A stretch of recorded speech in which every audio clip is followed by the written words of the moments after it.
Alright, in this video we're looking at the Honda EU2000i that I picked up. The person I picked it up from says it needs a rebuild. The reason why he says that, because when you first start it up it smokes really bad and then it'll stop. So normally, in most cases, if it smokes really bad upon startup and then stops after, that's usually a sign that oil is getting past the valves from sitting. If any of you guys can remember, an old Chevy 350 engine was famous for that. When you go to start it after it's been sitting, it'll smoke blue when it's first started because oil has leaked past the valves, usually worn valve guides. Now, we don't know what the compression is. We know the compression, I got the service manual. The max compression new is 71. And I know that sounds low, but I guess that's what this engine is. This generator itself works fine. So what we're going to do, we're going to take this outside, we're going to fire it up and let it run for a bit. We're going to come inside, do a compression test, and amongst some other things. I already put some seafoam in the fuel tank, so let's just have a quick look at this. So you can see the front of the generator, it's got some wear for sure. There's a way that you could check the hours, I think by how many times it flashes when you start it up, but we're not too worried about that. We don't care about hours, because if there is any issues, we could just rebuild it. I already picked up the 12-volt plug right here, which is going to come in handy. One of the things I did notice is that the vent cap actually is busted. So it's supposed to be raised up like that to vent it, which it doesn't. So that's one thing we're going to look at, maybe a new cap. The oil is full right now, so let's take this outside, set the cameras up. I'm going to get my heater. We're going to fire this up and see just how bad it smokes.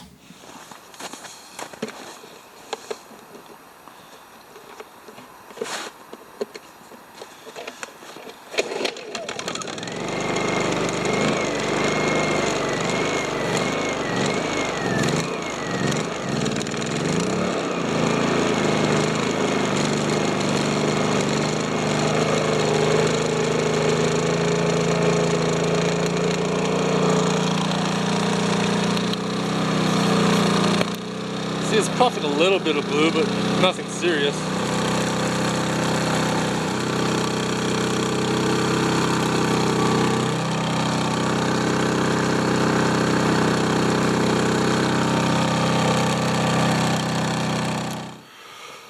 Well, we just got everything tested. So the AC DC voltage is good.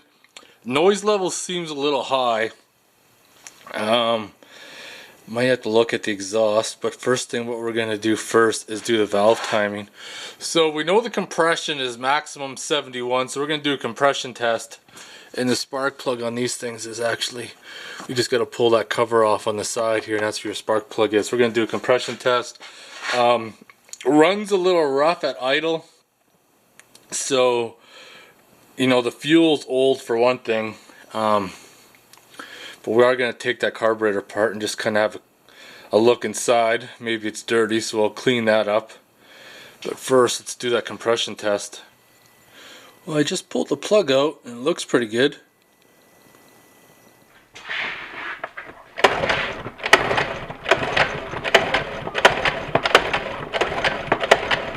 Compression is about 60. That's about 11 psi down from new, but it's still not that bad. We're going to do a valve adjustment. But what we're going to do right now, because one thing, generators sit a lot. Not saying that the rings aren't worn, but it could be a possibility that they might be sticking. So we're going to dump some seafoam into the cylinder. We're going to fill it up, let it sit for 2 to 3 days, and then do this procedure all over again. Well, let's take some of the seafoam. You're not going to be able to see, but I got a good amount of seafoam in the cylinder. If the rings are stuck, we'll let it sit for a few days and we'll fire it up again. Well, after a few days, all the seafoam has leaked down to the crankcase, and now we're going to put the plug back in it, put the service cover back on. We're going to take it outside and fire it up, and she's going to be smoking. We're going to let it run for a bit, and then once the smoke kind of settles in, we're going to bring it back inside, change the oil, and start tearing off the covers to do a valve adjustment on it.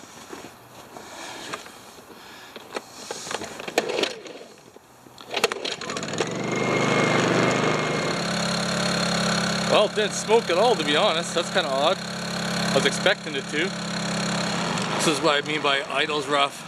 Turn the eco off and it smooths out. But you turn the eco on,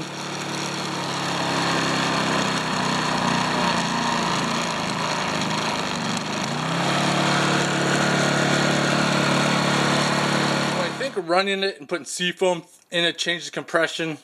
I don't think so. I still think it's going to be the same, about 60, but we're going to do another compression after we reset the valves. But in order to do an oil change, Honda didn't do a very good job of this, because how it works is that you remove the cap and it's got that spout and you're supposed to tip it on its side, which makes a real mess. That's where this vacuum evacuator comes in handy, because we're going to hook it up and we're just going to suck all that oil out without making a mess.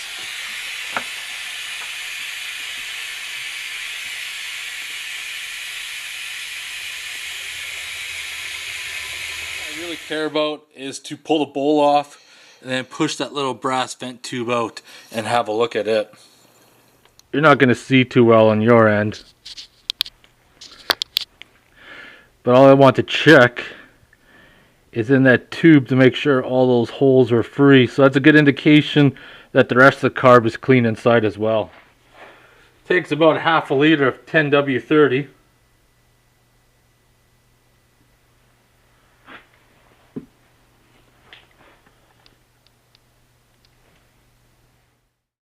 Now if you look at the timing belt here, you can see it's all cracked, so that's a job we're going to have to do in the very near future before that breaks. The intake is supposed to be 0.15. I can't even get it in. The exhaust is supposed to be 0.20.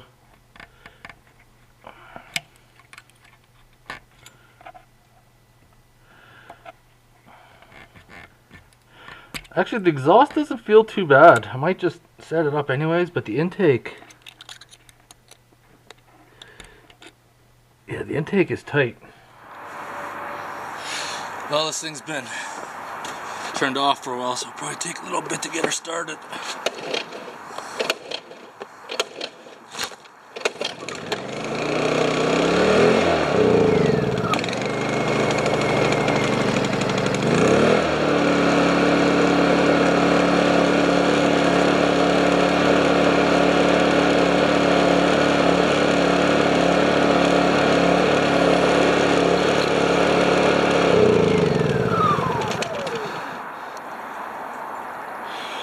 Well, I noticed the oil light alert came on before it stalled out. It must not have enough oil in it. I filled it up where I thought it would be. I guess it's not enough, so just top her up some more.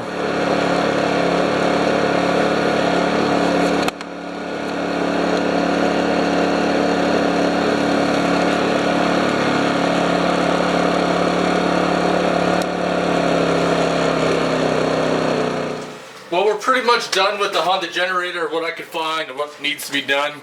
The guy said it needed a rebuild because it smoked all the time on startup. Well, it's only smoked the one time when I bought it. It hasn't smoked since, even after it's been sitting.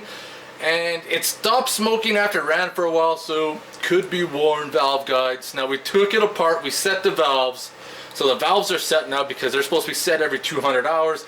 Now, the compression at first I thought was low at 60, but the maximum brand new is 71, so it's not too bad. I did notice when we took it apart it needs a timing belt because the timing belt is cracking, so we're going to change that out. Now the noise level for these small types of generators still seems a little bit high to me, but I don't know, we'll see what happens. So DC AC voltage works perfectly, and also since I changed oil, the low oil light works. So the only thing I really need to do to this generator sometime in the future is replace the timing belt and anything else that is associated with that timing belt. So I'm going to end the video on this. Anything else, the video on the valve guides, if you want to have a look at that carburetor being taken apart, what I'm inspecting, those will also be posted on this channel. But if you guys have any questions or comments, post them below. Otherwise, thanks for watching.